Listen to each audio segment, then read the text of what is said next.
This right here is a screenshot of the line and angle proofs exercise on Khan Academy. And I thought we would use this to really just get some practice with line and angle proofs. And what's neat about this even uses translations and transformations as ways to actually prove things.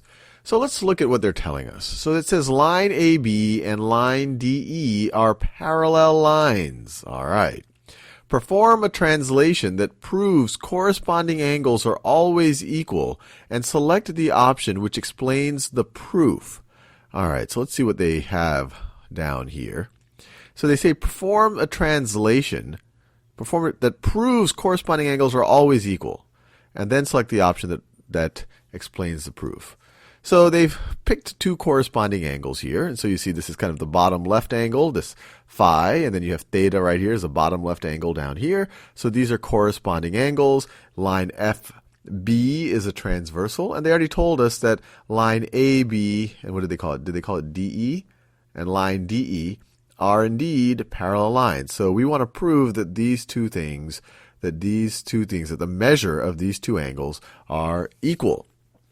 So there's many ways that you can do this geometrically, and we do that in many Khan Academy videos. But this one, they offer us the option of translating, of doing a translation. So let's see what that is. So I press the translate button, and when I move this around, notice it essentially translates these 4 points, which has the effect of translating this entire intersection here. So if we take, this point that where my mouse is right now, that is the point D, and I'm translating it around. If I move that over to B, what it shows is, because under a translation, the angle measures shouldn't change. So when I did that, this angle, so it's down here, theta is the measure of angle CDF. And so when you move it over here, this right over here should be the same. This angle's measure is the same as CDF. I'm just translating it. And when you move it over here, you see, look, that's the same exact measure as phi. So this is one way to think about it. I just translated the point D to B, and then it really just translated angle CDF over angle ABD, so to show that these have the same measure, or at least to feel good about the idea of them having the same measure. So let's see which choices describe that. So having trouble operating my mouse. All right. The translation mapping point F to point D, so point F to point D, point F to point D. We didn't map point F to point D, so this is already looking suspect. Produces a new line which is a bisector of segment DB. A new line which is a bisector of segment BD. Okay, this doesn't seem anything like what I just did, so I'm just going to move on to the next one. Since the image of a line under translation is parallel to the original line, that's true, the translation that maps point D to point B, that's what I did right over here, maps angle CDF to ABD. And that's what I did. I mapped angle CDF to angle ABD. That's exactly what I did right over there. So this is to ABD. Translations preserve angle measures, so theta is equal to phi. Yep, that one looks pretty good. The translation that maps point D to E, I didn't do that. I didn't take point D and move it over to E like that. That didn't really help me. Let's just keep reading it just to make sure. Produces a parallelogram. That actually is true. If I translate point D to point E, it does. I have this parallelogram get constructed, but it really doesn't help us establishing that phi is equal to theta. So that one I also don't feel good about. And it's good because we felt good about the middle choice. Let's do one more of these. So they're telling us that line AOB, and they could have just said line AB, but I guess they wanted to put the O in there to show that point O is on that line, that AOB are collinear, and COD is our straight lines. All right, fair enough.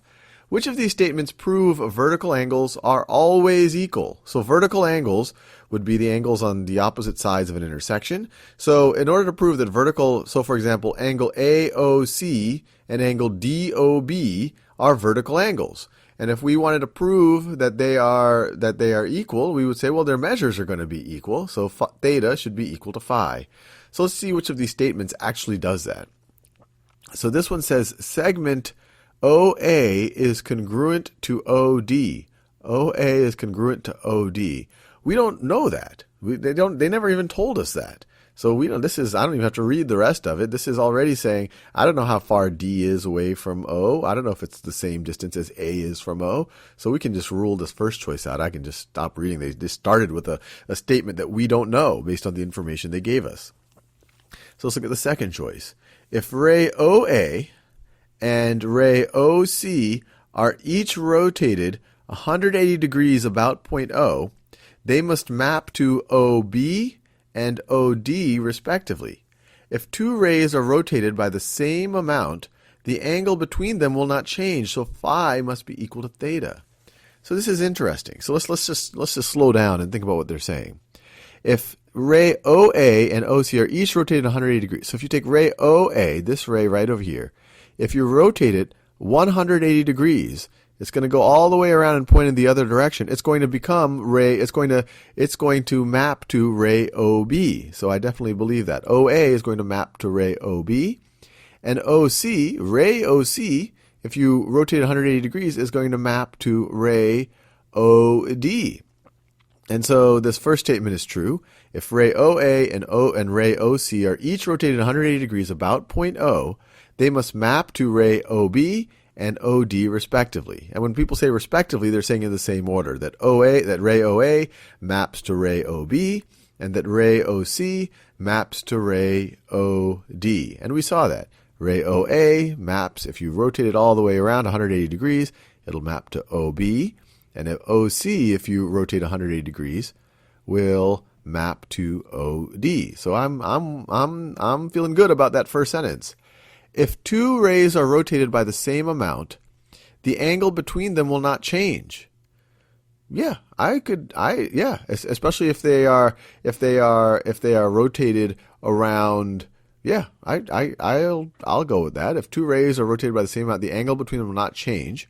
So if we rotate both of these rays by 180 degrees, then we've essentially mapped to OB and OD, or another way to think about it, this angle AOC is going to map to angle BOD, and so the measure of those angles are going to be the same. So phi must be equal to theta.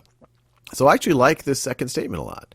So let's see this last statement. Rotations preserve lengths and angles.